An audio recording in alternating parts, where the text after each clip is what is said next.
அனைத்து நண்பர்களுக்கும் வணக்கம். நாம இந்த வீடியோல வண்டர்ஃபுல் வேர்ல்டுங்கிற கொரியன் டிராமாவோட கண்டினியூவா தான் பார்க்க போறோம். போன வீடியோல சீன் அம்மாவுக்கு ஏற்பட்ட ஆக்சிடென்ட் தற்செயலானதுல அது ஒரு கொலை முயற்சி தானோ, அதுக்கு பின்னாடி இருக்கிறது கிம்ஜுன் தான் தெரிய வந்திருக்கும். அதோட சீன் அம்மா இறந்து போறதுக்கு முன்னாடி டேப்லெட்னு ஒரு க்ளூவை கொடுத்துட்டு இறந்து போக அது காங்க்கு ஆக்சிடென்ட் ஆகிறதுக்கு முன்னாடி வச்சிருந்த டேப்லெட் தானோ, அந்த டேப்லெட்டை கண்டுபிடிக்க அதுக்கப்புறம் என்னதான் நடக்குதுன்னு இந்த வீடியோல பார்ப்போம். இப்ப யூன் அவங்க வீட்டுக்கு வந்து அந்த டேப்லெட் ஓபன் பண்ணி பாக்குறாங்க. அதுல 7 வருஷத்துக்கு முன்னாடி, அதாவது காங்கோட ஆக்சிடென்ட் நடந்தாலும் என்னதான் நடந்துச்சுன்னு காட்டுறாங்க. அந்த டைம்ல யூனோட பிறந்தநாள் இன்னும் கொஞ்ச நாள் வரப்போதுன்னு அவங்களுக்கு பிரசன்ட் பண்றதுக்காக பாட்டு பாடி காங் ஒரு வீடியோ ரெக்கார்ட் பண்ணிட்டு இருந்தான். அந்த டைம்ல தான் ஏர்போர்ட்ல இருந்து யூன் வருவோம். காங்க மீட் பண்ணதுக்கு அப்புறம் சோகாவை பாக்குறதுக்காக வீட்டுக்குள்ள போயிடுவாங்க.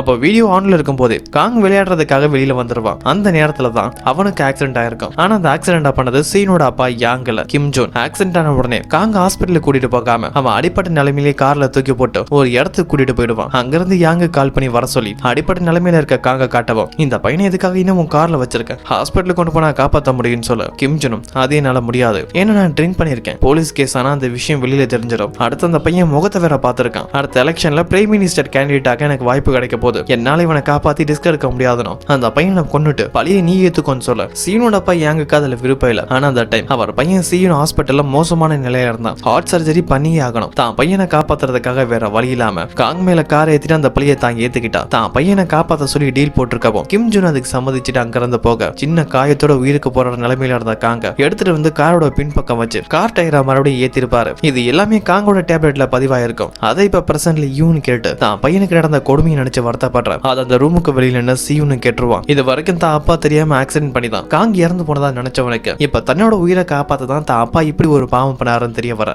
அந்த குற்ற உணர்வு தாங்க முடியல. யூனை பார்க்காமலே அங்கிருந்து போயிடுவான். இப்ப கட் பண்ணா யூரியை தான் காட்டுறாங்க. அவங்க கடையில தான் இருக்க. அங்கிருந்து யூனை கான்டாக்ட் பண்ண ட்ரை பண்றாங்க. ஆனா முடியல. ஏன்னா இன்னைக்கு யூரி அவங்க அம்மாவை பார்க்க போகும்போது அவங்களுக்கு சில விஷயம் மறந்து போயிருப்பாங்க. அதோட திடீர்னு காணாம போயிருப்பாங்க. அப்படி அவங்கள தேடி போகும்போது யூரியும் கண்டுபிடிச்சிருப்பாங்க. அந்த டைம் அவங்களுக்கு மறுபடியும் இல்ல ஞாபகம் வர யூரி கிட்ட நான் ரெடி பண்ண சாப்பாடு எல்லாத்தையுமே நீயே கொண்டு போ, முக்கியமான விஷயம் இங்க என்ன விஷயம் நடந்தாலும் சரி உன் அக்கா யூனுக்கு தெரியக்கூடாதுன்னு சொல்லியிருப்பாங்க. அதை நினைச்சு பார்த்துட்டு யூரி அவங்க அக்காவுக்கு இப்ப தெரியாம இருக்கதா நல்லதுன்னு நினைக்கவும் இப்ப சூகாவை தான் காட்டுறாங்க. கிம்ஜூனோட பார்ட்டில இப்ப அபிஷியலாவே ஜாயின் பண்ண அதுக்கான மீட்டிங் தான் வந்திருக்கவும் அந்த மீட்டிங் முடிஞ்சு போகும்போது கிம்ஜூன் சூகாட்ட வந்து உன் மனைவி தேவையில்லாத நிறைய விஷயத்துல தலையிடுறாங்க, கொஞ்சம் கவனமா இருக்க சொல்லுன்னு சொல்ல சோகாவும் இப்ப எதுக்காக என்னோட மனைவியை பத்தி பேசுறேன்னு கேட்க, நீ உன் மனைவி பண்றது எதுவுமே தெரியாம இருக்க, நீ ஒரு நல்ல ஹஸ்பண்டா இருக்க விரும்பினா உன் மனைவி மேல கொஞ்சம் கவனமாவே இருன்னு சொல்லிட்டு அங்கிருந்து கிம்ஜுன் போகவும் ஏதோ ஒரு ப்ராப்ளம் மட்டும் சுகா புரிஞ்சுக்க இப்ப சீவனை தான் காட்டுறாங்க. ஒரு ஹோட்டல்ல உட்காந்து ட்ரிங்க் பண்ணிட்டு இருக்கான். அங்க உள்ள டிவில அடுத்து நடக்க போற எலெக்ஷன்ல கிம்ஜுன் தான் வின் பண்ண அதிகமா வாய்ப்பு இருக்குன்னு நியூஸ் டெலிகாஸ்ட் ஆகவும் அதை பார்த்த சீவன் கோவப்படுறான். அப்ப கெட்ட வார்த்தையை கிம்ஜுனை திட்ட அவனுக்கு பின்னாடி இருக்க சில பேர் அவங்களதான் திட்டதான் நினைச்சிட்டு தப்பா புரிஞ்சுக்கிட்டு சீவனோட சண்டை போட அவங்க எல்லாரும் ஒன்னா சேர்ந்து சீவனை அடிச்சிருவாங்க.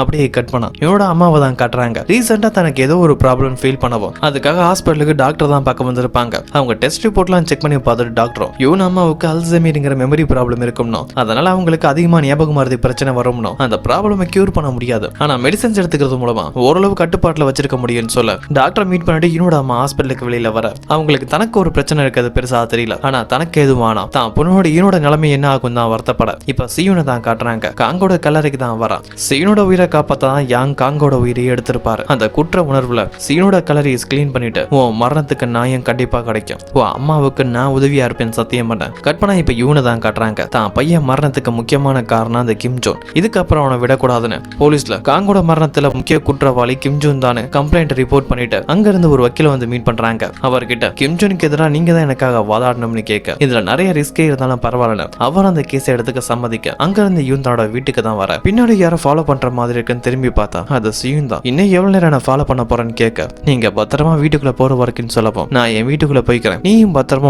வீட்டுக்கு போன்னு சொல்ல இவன் அங்கிருந்து அவங்க வீட்டுக்குள்ள போகும்போது அப்ப சீன் அந்த ஆடியோவை நானும் கேட்டேன், என் அப்பாவோட தப்பால தான் காங்கோட உயிர் போயிருக்கு, அது தெரியாம நான் உங்களை பழிவாங்க நினைச்சேன் மன்னிப்பு கேட்க இவனும் ஓ மேல மட்டும் தப்பு இல்ல, என் பையன் மரணத்துல இருந்த உண்மை தெரியாம நானும் அப்பாவை கொண்டு வாழ்நாள் வழி அவனுக்கு கொடுத்துருக்கேன், அதுக்காக நீ என்ன மன்னிச்சிருந்த. 2 பேரும் ஒருத்தருக்கு ஒருத்தர் மனசு விட்டு பேசி ஒருத்தருக்கு ஒருத்தர் மன்னிப்பு கேட்டுக்க இப்ப கற்பனா சோகா வேலை பாக்குற இடத்துல அவரோட அசிஸ்டன்ட் வந்து கிம்ஜுனுக்கு எதிராக பிரஸ் மீட் ரெடி பண்ணிருக்காங்க. அது யூன் தான் சொல்ல இப்ப யூன் அவங்க ரெடி பண்ணிருக்க பிரஸ் மீட்டுக்கு வந்து பார்த்தா அங்க இருக்கிறது 3 மீடியா ஆளுங்க மட்டும் தான். அவங்களும் யூன் சொல்றது என்னன்னு கேட்க கூட இன்ட்ரெஸ்ட் இல்லாம தான் இருக்காங்க. ஏன்னா சோகா தான் யூன் அந்த பிரஸ் மீட்ல நடக்க கூடாதுன்னு அதே டைம்ல வேற ஒரு பிரஸ் மீட்டை கிம்ஜுனுக்காக ரெடி பண்ணிருப்பாரு. அங்க இருக்க பிரஸ் மீட்ல சோகாவுக்கு கீழே வேலை பார்க்குற சில ரிப்போர்ட்டர்ஸ் இருப்பாங்க. அவங்களும் திடீர்னு இந்த பிரஸ் மீட் ரெடி பண்ண காரணம் என்ன, அதுவும் யூன் மீட்டிங் வச்சிருந்தா அதே டைம்ல சோகா தான் இதை ரெடி பண்ணிருக்காருனா தான் குடும்பத்துக்கு எதிராக திரும்பி கிம்ஜுனோட அடிமையா மாறிட்டு இருக்காரான்னு பேச ஆரம்பிக்கிறாங்க. இப்ப யூனுக்கு அவங்க வக்கீல் மூலமா நம்ம பிரஸ் மீட் ரெடி பண்ணது எப்படியோ தெரிஞ்சு அதே டைம்ல கிம் ஜூன் ஒரு பிரஸ் மீட்டை ரெடி பண்ணி இங்க இருக்கிற ஆளுங்க எல்லாத்தையுமே அங்க வர வச்சு நம்ம மீட்டிங் தடுத்திருக்காருன்னு சொல்ல யூனும் அந்த கிம் ஜூன் என்ன பண்ணாலும் சரி நான் கண்டிப்பா இந்த பிரச்சனையை விட போறதில்லன்னு சொல்லிட்டு அங்க இருந்து தன்னோட வீட்டுக்கு வந்தா அங்க உள்ள பொருள் கலைஞ்சிருக்கு. சந்தேகம் வந்து லாக்கரை பார்த்தா அதுல வச்சிருந்த டேப்லெட் இல்ல.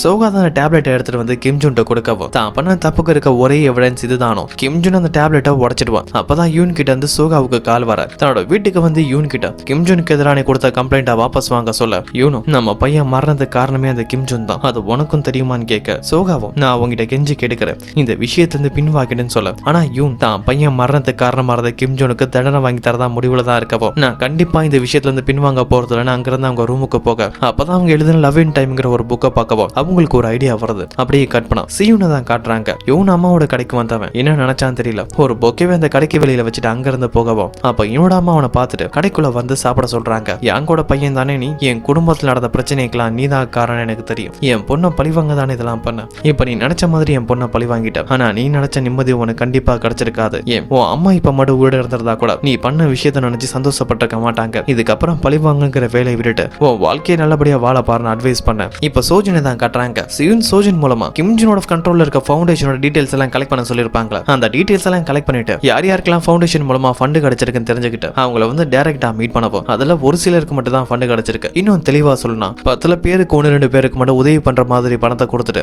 பேலன்ஸ் இருக்க ஆளுங்களுக்கு உதவி கிடைக்கல, அவங்களுக்கு ஃபண்டை கொடுத்ததா ஒரு பொய்யான கணக்கு எழுதி அதுலயும் மோசடி பண்ணிருப்பான். அப்படி ஃபண்ட் கிடைக்காம பாதிக்கப்பட்ட ஆளுங்களை டைரக்டா வந்து மீட் பண்ணி அவங்கள விசாரிக்கவும் கிம் ஜூன் பண்ண பல மோசடிகளை பத்தி தெரிய வந்திருக்கும். அப்படி ஃபண்ட் கிடைக்காம பாதிக்கப்பட்ட ஆளுங்கள சில பேரை ஒன்னா சேர்த்து கிம் ஜூனுக்கு எதிராக கம்ப்ளைண்ட் ஃபைல் பண்ண சொல்ல அவங்க தனக்கு எதுவும் ஆபத்து வருமோன்னு சொல்லி பயந்து போறாங்க. அப்பதான் சியூன் அங்க வந்து அவனோட கதையை சொல்றான். அந்த கிம் ஜூனால என் குடும்பமே அழிஞ்சு போச்சு, அவன் பண்ண தப்ப மறைக்கிறதுக்காக உயிருக்கு போராடி இருந்த என் உயிரை காப்பாத்ததா சொல்லி என் அப்பாவோட கையால ஒரு குழந்தைய கொலை பண்ண வச்சிருக்கான், என் அப்பாவும் இறந்துட்டாரு, இந்த உண்மையை தெரிஞ்ச என் அம்மாவோட மரணத்துக்கு அவன் தான் காரணம், இப்ப நீங்க அவனுக்கு அகைன்ஸ்டா இல்லனா அவனால இன்னும் எத்தனை பேர் எத்தனை குடும்பம் பாதிக்கப்படும் தெரியாதுன்னு சொல்லவும் சீன் சொன்னதெல்லாம் கேட்டு பாதிக்கப்பட்டவங்களும் கிம் ஜூனுக்கு எதிரான கம்ப்ளைண்ட்ல சைன் போட்டு அங்க இருந்து போகவும் சீன் அதெல்லாம் கலெக்ட் பண்ணிட்டு இவன் கிட்ட எடுத்துட்டு வந்து கொடுத்து உங்க போராட்டத்துக்கு இது உதவியா இருக்குன்னு சொல்ல. ஆனா இவனுக்கு அதுல ஒரு தயக்கம், ஏன்னா இவங்க கிம் ஜூனுக்கு எதிராக தான் இந்த வேலையெல்லாம் பாக்குறாங்க, அவன் ரொம்பவே ஆபத்தானவனு கூட, ஒருவேளை தனக்கு உதவி பண்றதால சீனோட உயிருக்கு எங்க ஆபத்து வருமோன்னு சொல்லி பயப்படாவும் அதுக்கு சீனும் இப்ப நான் பண்றதெல்லாம் உங்களுக்காக மட்டும் இல்ல எனக்காகவும் அந்த கிம் ஜூனால என்னோட குடும்பமும் பாதிக்கப்பட்டிருக்கு, நடக்க போற போராட்டத்துல எனக்கு எதுவும் ஆனா கூட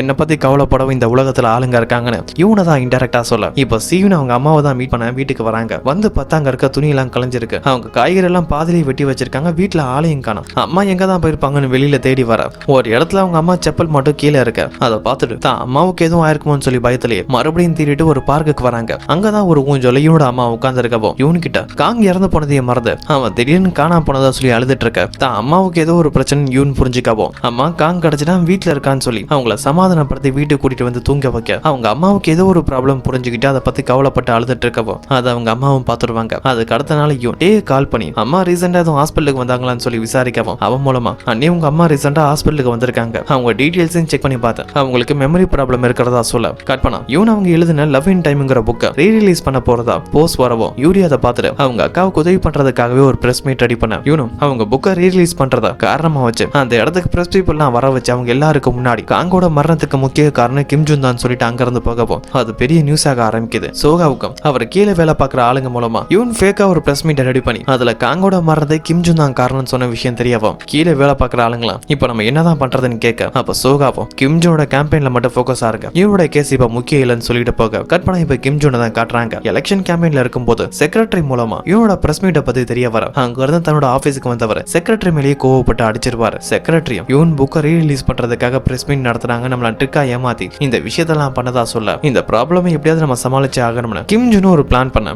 இப்ப போலீஸ் ஸ்டேஷனுக்கு இன்வெஸ்டிகேஷனுக்காக தான் கிம் ஜூனை வர சொல்லியிருக்கவும் அங்க வந்து கிம் ஜூன் பிரஸ் பீப்புளுக்கு முன்னாடி யாங்க இவன் கொல்றதுக்கு முன்னாடி அவங்க 2 பேரும் பேசி இருப்பாங்களா அந்த ஆடியோ எப்படியோ கிம் ஜூனோட கையில கிடைச்சிருக்கு, அதை பிரஸ் பீப்புளுக்கு முன்னாடி காட்டி அந்த பையனை கொன்னது யாங் தான், இந்த கேஸுக்கு எனக்கும் எந்த ஒரு சம்பந்தம் இல்லைன்னு சொல்ல அதெல்லாம் நியூஸ்ல டெலிகாஸ்ட் ஆக சியூனும் பாக்குறான். இப்ப இவனை தான் காட்டுறாங்க. வக்கீல் இவனை கான்டாக்ட் பண்ணி இதுக்கப்புறம் நீ கவனமா இருக்கணும், கிம் ஜூன் இந்த கேஸை உங்களுக்கு எதிராக திருப்ப பிளான் பண்ணிருக்கான், எலெக்ஷன்ல கிம் ஜூனுக்கு எதிர்க்கட்சி ஆளுங்கள்ட்ட பணத்தை வாங்கிட்டு தான் அவனுக்கு எதிராக நீங்க ஒரு பொய்யான விஷயத்த பரப்புறதா அவன் ஒரு ரூமரை ஸ்ப்ரெட் பண்ணிட்டு இருக்கான், அதனால கொஞ்சம் கவனமாவே இருங்கன்னு சொல்லவும் இவனும் அந்த கிம் ஜூன் என்ன பண்ணாலும் சரி கண்டிப்பா நான் பின்வாங்க போறதில்லைன்னு சொல்ல. இப்ப இவனோட அம்மாவை தான் காட்டுறாங்க. இவன் கிட்ட நான் ரொம்பவே வேலை பார்த்துறேன், கொஞ்ச நாள் கிராமத்துல இருக்க என் ஃப்ரெண்டு கூட போய் இருக்க போறதா சொல்லிட்டு அங்க இருந்து கிளம்புறாங்க. ஆனா அவங்க போறதுக்கான உண்மையான காரணம் என்ன, தனக்கு மெமரி லாஸ் இருக்க ப்ராப்ளமால தான் பொண்ணு எதுவும் கஷ்டப்படக்கூடாதுன்னு தான் அங்க இருந்து போக யூரியும் அவங்க அம்மா ஊரை விட்டு போறத தூரமா இருந்து பார்த்து வருத்தப்பட்டு இருக்க. இப்ப சோகாவை தான் காட்டுறாங்க. அவரை மீட் பண்றதுக்காக அவங்க அம்மா தான் வந்திருக்க. இவன் அம்மாவை பத்தி தான் சொல்றாங்க. ஓ மாமியாருக்கு மெமரி ப்ராப்ளம் இருக்கு. அவங்க ஹோட்டலையும் காலி பண்ணிட்டாங்க. அந்த இடத்தையே ரெண்டுக்கு விட்டுட்டு இப்ப வேற ஏதோ ஒரு ஊருக்கு போயிட்டாங்க. சோகா நான் மட்டும் என் பேரன் காங்க இழக்கல. அவங்க பேரனை இழந்திருக்காங்க. அவங்க பேரனை மட்டும் இல்ல, அவங்க 2 பொண்ணு வாழ்க்கையும் பாலா போயிருக்கு. அதுக்கு முக்கிய காரணம் நீ பண்ண தப்பால. நீ பண்ண தப்புக்கு பிராஜெக்ட் பண்ண விரும்பினா உன் மாமியார் நல்லபடியா நீ தான் பாத்துக்கணும்னு சொல்லிட்டு அங்க இருந்து கிளம்ப. இப்ப கிம்ஜுனோட செக்ரட்டரி தான் காட்டுறாங்க. ஒரு டீம் ரெடி பண்ணி அவங்க மூலமா கிம்ஜுன் மேல தப்பு இல்லணும், இவன் தான் ஒரு தப்பான ஆளு, பணத்தை வாங்கிட்டு தான் கிம்ஜுனுக்கு எதிராக ஒரு பொய்யான பிரச்சாரம் பண்றதா இன்டர்நெட்ல நியூஸை ஸ்ப்ரெட் பண்ணிட்டு இருக்காங்க. அதோட கிம்ஜுனும் அவங்க இருக்க ஆடியோ மூலமா காங்கோட கேஸுக்கும் தனக்கும் எந்த ஒரு சம்பந்தம் இல்லை, சுலபமா அந்த கேஸ்ல இருந்து வெளியில வந்துருவான். இவனும் இனி சட்டப்படி எதுவும் பண்ண முடியாதுன்னு புரிஞ்சுக்க தான் பையனுக்கு நியாயம் கிடைச்சே ஆகணும்னு ரோட்ல நின்று போராட ஆரம்பிச்சிருவாங்க. அந்த நியூஸ் இன்டர்நெட்ல ஸ்ப்ரெட் ஆக டேவும் அதை பாக்குறான். அப்பதான் அவனுக்கு பின்னாடி இருக்க சில பேர் இவனை பத்தி தப்பா பேசுறாங்க. இந்த இவன் இப்பதான் அவங்க ரீசெண்டா அவங்க பழைய புக்கை ரீரிலீஸ் பண்றாங்க. அதை சேல் பண்றதுக்காக இப்படி ஒரு ஸ்ட்ராட்டஜி யூஸ் பண்றதா பேசிட்டு இருக்க. அதை கேட்டுட்டு அவங்க கிட்ட வந்து அந்த இவனை பத்தி உங்களுக்கு என்ன தெரியும், தெரியாத ஒருத்தங்களை பத்தி எதுவும் பேசக்கூடாது, அவங்க அண்ணி மறுபடியும் அவங்கள பத்தி பேசினா அமைதியா இருக்க மாட்டேன்னு அவங்கள மிரட்டவும். அடுத்து யூரி அவங்க அக்காவுக்கு உதவி பண்றதுக்காக சோசியல் மீடியால பாப்புலரா இருக்க சில ஸ்டூடெண்ட்ஸை வந்து மீட் பண்ணி அவங்க இவனுக்கு சப்போர்ட் பண்ணி போஸ்ட் போடணும்னு சொல்லி ரிக்வெஸ்ட் பண்றாங்க. அதே டைம் சியூனும் கிம்ஜுனும் வந்து மீட் பண்றான். நான் உனக்கு கடைசியா ஒரு வாய்ப்பு தரேன், நீ தான் காங்கோட மரணத்துக்கு காரணம்னு சொல்லி எல்லா தப்பையும் ஒத்துக்கிட்டு சரணடைஞ்சிருன்னு சொல்லவும் கிம்ஜுன் சீனோட கழுத்தை பிடிச்சி நெருக்கிறான். அங்க ஏற்பட்ட சண்டையில கிம்ஜுன் அடி வாங்கும் போது கரெக்டான ஆளுங்க அங்க வந்து கிம்ஜுனை காப்பாத்திட்டு சீனையும் பிடிச்சிருவாங்க. கிம்ஜுனும் சியூன் மேல சந்தேகப்பட்டு அவன் ட்ரெஸ் எல்லாம் செக் பண்ணி பார்க்கும் போதும் அதுல ஒரு ஆடியோ புக் இருக்கு.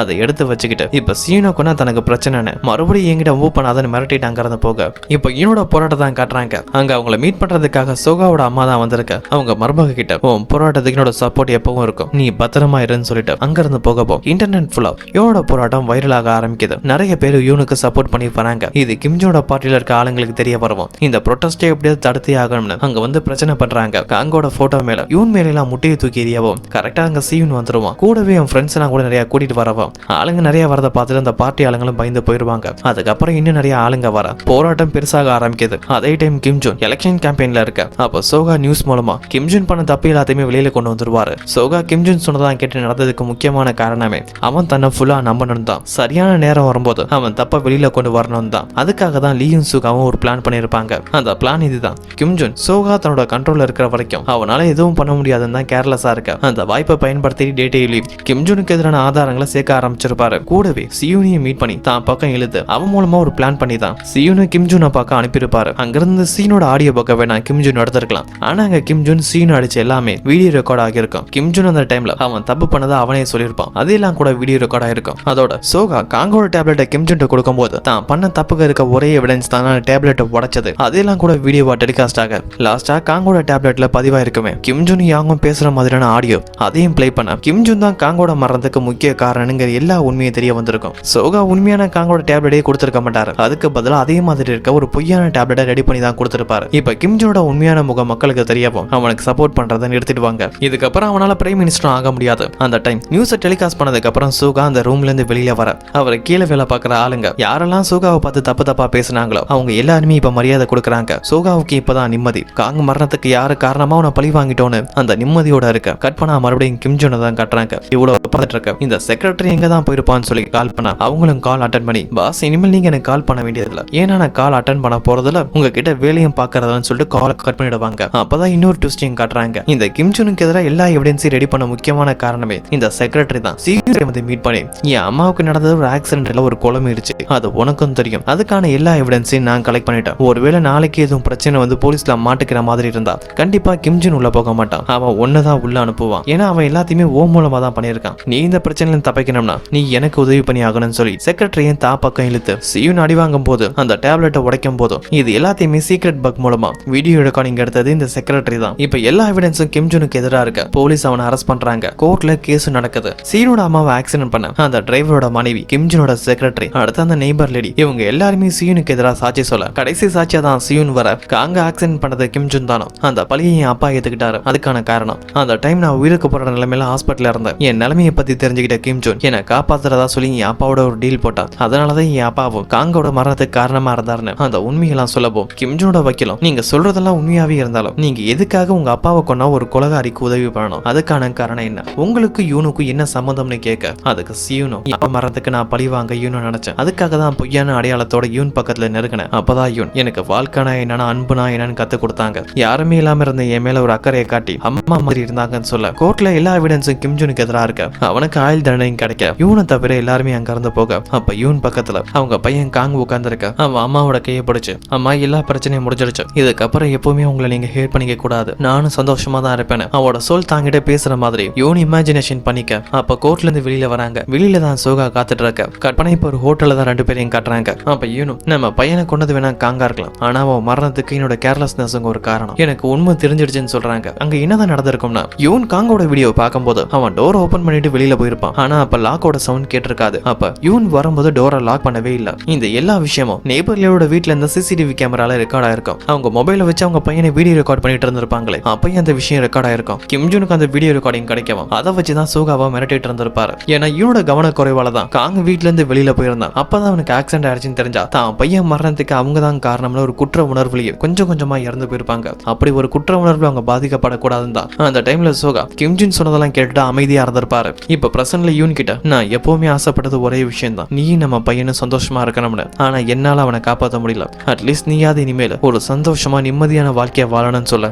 இப்ப சியூனை தான் காட்டுறாங்க. ஜெயில இருக்க கிம்ஜுனை தான் மீட் பண்ண வந்திருக்கான். ஏன்னா கிம்ஜுன் ஜெயிலுக்கு வந்ததுக்கு அப்புறம் கூட அடங்கல, தான் எப்படியாவது வெளியில வந்து ஆகணும்னு அவன் கேஸை ரீஅப்ளை பண்ணிருக்கான். அந்த விஷயம் தெரியவும் இதோட எல்லாத்தையும் முடிச்சுக்கோன்னு சொல்ல ஆனா கிம்ஜுன் கேட்கற மாதிரி இல்ல, இந்த உலகத்துல என்ன மாதிரி பல பேர் இருக்காங்க, நான் சுலபமா வெளியில வந்துடுவேன்னு சொல்ல ஆனா சியூன் இந்த உலகத்துல ஒன்ன மாதிரி கேவலமான ஆளுங்க இருக்கும் போது யூன் மாதிரி நல்லவங்களும் இருக்காங்க, அவங்க கண்டிப்பா உன சும்மா விட மாட்டாங்க, இந்த ஜெயிலுடைய பிரச்சனையை முடிச்சுக்கோ, இல்லனா புது பிரச்சனை உருவாகும், நீ பண்ண தப்புக்கான தண்டனை இனிமேல் தான் உனக்கு கிடைக்க போறதா. அங்கிருந்து கிளம்பின சியூன் யூனை தான் வந்து மீட் பண்ணப்போ இவன் தான் ஒரு லேக்ட சியூனை வர சொல்லியிருப்பாங்க. அந்த லேக் பக்கத்துல ஒரு மரம் இருக்கும். இந்த மரத்தோட ஸ்பெஷல் என்ன தெரியுமா, நம்ம இந்த மரத்துக்கிட்ட எது வேணாலும் சரி அது கண்டிப்பா நடக்கும், உன் வேண்டுதல் என்னன்னு கேட்க எனக்கு நீ இப்போ ஒரு எந்த ஒரு ஆசையும் இல்லைன்னு சொல்ல அப்ப புதுசா ஒரு ஆசையை உருவாக்க அதுக்காக வாழ ஆரம்பின்னு சொல்லிட்டு அந்த மரத்துக்கிட்ட சியூனுக்காக வேண்ட ஆரம்பிக்கிறாங்க. ஒரு நாள் உன் கோவம்லாம் தீர்ந்து உன் வாழ்க்கையை நீ நிம்மதியா வாழணும், அப்ப எனக்கு ஒரு கால் பண்ணுவ, எனக்கு எந்த ஒரு பிரச்சனையும் இல்ல, இப்ப நான் நல்லபடியா இருக்கேன், அப்படி ஒரு நாளுக்காக நான் காத்திருப்பேன்னு சொல்ல கற்பனா 6 வருஷத்துக்கு அப்புறம் நடக்கிறதா காட்டுறாங்க. இவனோட அம்மாவை தான் காட்டுறாங்க. இவன் அம்மாவுக்கு மெமரி ப்ராப்ளம் இருக்கப்போ சோகா தான் உங்களை நல்லபடியா கவனிச்சிட்டு இருக்க. அப்படியே கற்பனா சோகா வேலை பார்க்கற டிவி ஸ்டேஷன் காட்டுறாங்க. அங்க ஒரு ரிப்போர்ட்டர் வந்து தப்பு பண்ண ஒரு அரசியல்வாதிக்கு அகைன்ஸ்டா ஏகப்பட்ட ப்ரூஃப் இருக்கு, அந்த நியூஸை போடுறத பத்தி தான் பேசிட்டு இருக்கவோ அப்ப சோகாவோ இந்த முடிவெல்லாம் என்ன எடுக்க முடியாது, பாஸ் தான் எடுக்க முடியும்னு சொல்ல அந்த ரிப்போர்ட்டரும் கோவப்படுறாரு. தப்பு பண்ண ஆளுங்களை வெளியில கொண்டு வரதான் நம்மளோட வேலை, ஆனா எதுக்காக இப்படி பயந்துட்டு இருக்கோம்னு. சோகா ஆரம்ப காலகட்டத்தில் எப்படி நடந்துகிட்டாரோ அதே மாதிரி இந்த ரிப்போர்ட்டர் கோவப்படுறத பார்த்துட்டு உனக்கு என்ன, நீ கலெக்ட் பண்ணி நியூஸை போடணும், சரி டெலிகாஸ்ட் பண்ணு, ஒருவேளை அதுல எதுவும் பிரச்சனை வந்தா அதுக்கான மொத்த பொறுப்பை நானே ஏத்துக்கிறேன்னு சொல்ல அந்த ரிப்போர்ட்டருக்கு சந்தோஷம் தாங்க முடியல. கட் பண்ண இப்ப டேவை தான் காட்டுறாங்க. டேக்கும் சோஜனி கடையில இப்ப எந்த ஒரு ப்ராப்ளமே இல்ல, அவங்க 2 பேருமே மறுபடியும் டேட் பண்ண ஆரம்பிச்சிட்டாங்க. சோஜனி இன்ட்ரோடியூஸ் பண்றதுக்காக டே அவங்க அம்மா கிட்ட கொண்டு வரவும் அவங்க அம்மாவும் சோஜனி கிட்ட ரொம்பவே அன்பா நடந்துக்கிறாங்க. அதோட அவங்க பையன் கிட்ட என் மூத்த மருமக யூனா நான் ரொம்பவே தொல்லை பண்ணிருக்கேன், அதுக்கு பிராஜித்தமா என்னோட 2வது மருமகள் நல்லபடியா பாத்துக்குவேன்னு சொல்ல இப்ப யூரியா தான் காட்டுறாங்க. அவங்க ஒர்க் நல்லபடியா தான் போயிட்டு இருக்கவோ இன்னும் அதை முன்னேற்றம் முடிவு பண்றாங்க. அவங்களே ஒரு புது பிராண்டை கிரியேட் பண்ற ஐடியால இருக்க, அதுக்கான வேலை தான் பார்த்துட்டு இருக்கவோ இப்ப யூனை தான் காட்டுறாங்க. இவனோட பையன் காங் வேணா இறந்து போயிருக்கலாம், ஆனா இப்ப யூனுக்கு 6 பசங்க இருக்காங்க. ஒரு ஆர்ஃபனேஜ் சேர்ந்த பல பசங்களை தத்தெடுத்து அவங்களை நல்லபடியா ஒரு அம்மா மாதிரி யூன் பாத்துக்க. கட் பண்ணா யூன் ஒரு பார்க்ல இருக்கும்போது அவங்கள பாக்குறதுக்காக யூரி அங்க வரவும் தான் தங்கச்சி பண்ண தப்பா யூன் மன்னிச்சு யூரியை ஏத்துக்க இவங்களுக்குள்ள இருந்த ப்ராப்ளமும் சால்வ் ஆயிடும். அடுத்த சீனை தான் காட்டுறாங்க. ஒரு லிஃப்ட்ல போயிட்டு இருக்கும் போது அவங்க கூடவே ஒரு ஆர்மி மேன் வரவும் திடீர்னு அவர் மூச்சு விட முடியாம மயங்கி விழுந்துருவாரு. அப்ப கூட இருந்த சீன் தான் அவரை சிபிஆர் பண்ணி காப்பாத்தவும் அந்த ஆர்மி சோல்ஜரும் சீனுக்கு நன்றி சொல்றாரு. அப்பதான் சீனு ஒரு டாக்டர் கோட் எடுத்து மாற்றான். இவனை பழி வாங்குறதுக்காக தான் படிப்பை பாதிலே விட்டவன் அதுக்கப்புறம் தன்னோட படிப்பை கண்டினியூ பண்ண ஆரம்பிச்சிருப்பான். இப்போ ஒரு மெடிக்கல் ஸ்டூடெண்டா இருக்க. ஒரு நாள் அவன் காலேஜ் முடிஞ்சு கிளம்பிட்டு இருக்கும் போது வர வழியில அந்த பஸ் ஸ்டாப்ல இருக்க யூனோட போட்டோவை பாக்குறான். இவன் இந்த 6 வருஷத்துல வண்டர்ஃபுல் வேர்ல்டுங்கிற ஒரு புக் எழுதிருப்பாங்க. அந்த புக்கும் சக்சஸ் ஆக அதுக்கான ஒரு ஈவெண்ட் தான் நடக்குது. அதை பத்தி தான் அட்வர்டைஸ்மெண்ட் பண்ணிருக்கவோ அதை பார்த்த சீனும் அங்க வரான். யூனி இப்ப சந்தோஷமா இருக்கதை பார்த்துட்டு அவங்க மொபைலுக்கு ஒரு மெசேஜ் சென்ட் பண்றான். இப்ப என் வாழ்க்கையில நான் ரொம்பவே நல்லபடியா இருக்கேன். இதே மாதிரி ஒரு விஷயம் தான் அந்த மரத்துக்கிட்ட யூன் கேட்டிருப்பாங்க. அது இப்ப நடக்கவும் இப்படி ஒரு ஹாப்பி எண்டிங்ல இந்த ஸ்டோரி கம்ப்ளீட் ஆக